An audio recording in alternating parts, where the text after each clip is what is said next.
अच्छा, तो इसमें हमने सबसे पहले यही करना होता है कि जो इस तरह के पेशेंट बच्चे जो होते हैं हमारे पास, तो उनकी सबसे पहले हमने करवानी होती है स्ट्रेचिंग।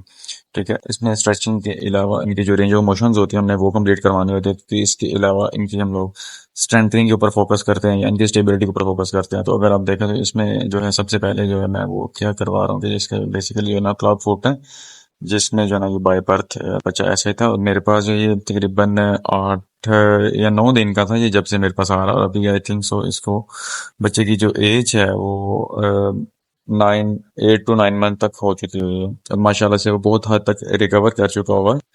और अगर इसमें देखा तो जो सबसे मेजर जो मैं कर रहा हूँ इसकी जो है वो जो फुट्स है उसको जो है वो नॉर्मल उसकी रेंजेस कंप्लीट करने की कोशिश कर रहा हूँ। और उसके बाद अगर आप देखें तो अब जो है हम इसकी जो है वो एसएलआर करवा रहे हैं, ताकि इसकी जो स्ट्रेट लेग रेज है जो क्लब फुट की वजह से जो है ना वो वायरस जो इसमें अब क्लब फुट की जो टाइप्स होती हैं वायरस और जो वायरस होती हैं उसमें जो अंदर की तरफ मुड़ जाती हैं वो ना मुड़े, और पाँव अंदर की तरफ मुड़ जाते हैं और जो टांगे होती हैं वो बाहर की तरफ रोटेट कर जाती हैं। बट इसमें यह है कि हमने दोनों तीनों चीज़ों को अपने माइंड में रखकर चलना होता है, ताकि इसमें कोई भी अदर जो ना कॉम्प्लिकेशंस क्रिएट ना हो सकें। क्योंकि अगर हम इसको एक को फोकस करते हैं तो वो इसमें हो सकता है कि जो दूसरी जो उसकी जॉइंट्स की मूवमेंट है वो डिस्टर्ब हो। तो हमें ये बड़ा गौर से देखना होता है। तो इसलिए अब उसके बाद में हम लोग इसको एसएलआर करवा रहे हैं, ताकि वो अपनी जो रेंजेस हैं वो कंप्लीट कर सके। पहले हमने एक को करना होता है, देन हम दूसरे के ऊपर फोकस कर रहे होते हैं। अब इसमें अगर देखें तो हम लोग अब साथ इसको एबडक्शन और अडक्शन की तरफ लेकर जा रहे हैं। ठीक है, एबडक्शन और अडक्शन मतलब अवे फ्रॉम द बॉडी और टूवर्ड द बॉडी। जो एबडक्शन होती है वो होती है अवे फ्रॉम द बॉडी। ठीक है, और जो अडक्शन होती है उसमें होता है कि away to the body, body आपने टूवर्ड द बॉडी आपने इस मूवमेंट करवानी होती है। तो इसमें जो है ना वो साथ इसकी हिप जॉइंट की मूवमेंट हो रही है, साथ इसकी पूरी जो है वो जो हिप जॉइंट है और लेग है, और साथ ही इसकी जो है ना वो टांग को हमने जो इसका पाँव है फुट है फुट को हमने छोड़ना नहीं है। क्योंकि फुट को साथ हमने इसको नॉर्मल उसकी जो एक पोजीशन उस पर रखकर करना होता है। देन अगर उसके बाद आप देखें तो हमने जो है वो इसको क्या करवा रहे हैं, फ्लेक्सिंग करवा रहे हैं। अब बाय बर्थ क्या था कि बच्चे की जो फ्लेक्शन है वो बहुत कम है नी जॉइंट की।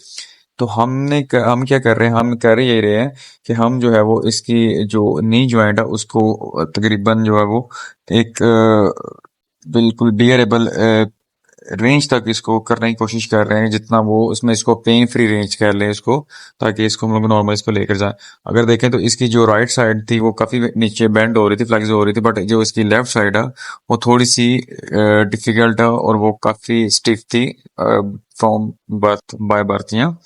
तो अब ये काफी हद तक जो है वो बेहतर होना शुरू हो गई है, और मजीद फर्दर अभी जो है इसका जो ट्रीटमेंट है बच्चे का कंटिन्यू है। अगर देखें तो ये काफी हद तक हो रहा। अब उसके बाद हमें क्या करना है कि दोनों फुट को दोनों फुट के साथ मिलाना है, और बिल्कुल नी भी बिल्कुल एक्सटेंशन में रखने हैं। और इसकी जो है वो हमने जिस तरह नी टू चेस्ट करवाते हैं, बट इसमें हम लोगों ने बिल्कुल जो इसकी एसएलआर की जो है वो कंप्लीट रेंज इसको करवानी है बायलेटरल साइड से। हमें यूनिलेटरल साइड से नहीं करवाना, हम लोग बायलेटरल साइड से करवाएंगे। दोनों साइडों को इक्वल रखकर इसको हमने करवाना होती हैं। और साथ अपनी कोशिश करनी है कि बच्चे के साथ कोई ना कोई ऐसी एक्टिविटी परफॉर्म करवाते रहें जिसमें वो थोड़ा सा खुश भी रहे।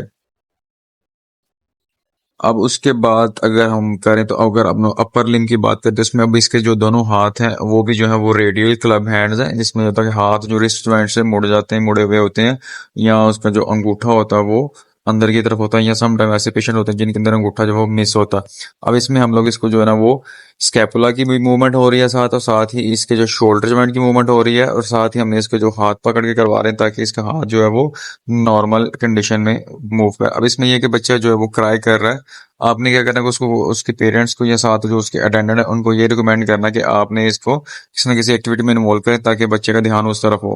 क्योंकि अगर बच्चा का ध्यान एक्सरसाइज की तरफ होगा तो वो प्रॉपर कंप्लीटली परफॉर्म नहीं कर पाएगा और ना आपको वो करने देगा। अब इसमें जो है ना वो हम लोग सरकमडक्शन करवा रहे हैं, ताकि जो शोल्डर की जो रेंजेस हैं वो कंप्लीट हो सके, और जो इसकी जो बच्चे की नॉर्मल मूवमेंट्स हैं वो अपनी परफॉर्म कर सके। और इसमें कोशिश करनी है कि हमने बायलेटरल दोनों को इकट्ठे करवाना होता है, क्योंकि जो शोल्डर जॉइंट होता है वो हमारा जो है वो दोनों का इक्वली का परफॉर्म कर रहा होता है। और इसमें अगर देखें तो पीछे इसकी जो स्कैपुलर की मूवमेंट है, स्कैपुला जो है वो भी इसका इसके दोनों का जो स्कैपुला है वो प्रॉपर मूव कर रहा है। देन उसके बाद क्या करना है कि हमने इसकी एल्बो को फ्लेक्स करके और देन हमने इसको फ्लेक्शन और एक्सटेंशन करवानी है। सही है। एल्बो से, एल्बो जॉइंट से, और उसका जो रिस्ट है उसको पकड़ के बिल्कुल स्ट्रेट रखना है। इसमें थोड़ा सा पेनफुल ये प्रोसीजर्स होते हैं जिसमें बच्चा जो है क्राई कर रहा होता है, बट आपने डरना नहीं है, इसको आपने प्रॉपर कंप्लीट करवानी है रेंजेस, और इसकी जो प्रॉपर जो एक्सरसाइजेज हैं वो कंप्लीट करवानी होती है, क्योंकि ये रिकवरी के लिए बड़ी ज़रूरी है। अभी से ये कर लेगा तो आगे इन फ्यूचर ये काफ़ी हद तक रिकवर कर जाएगा।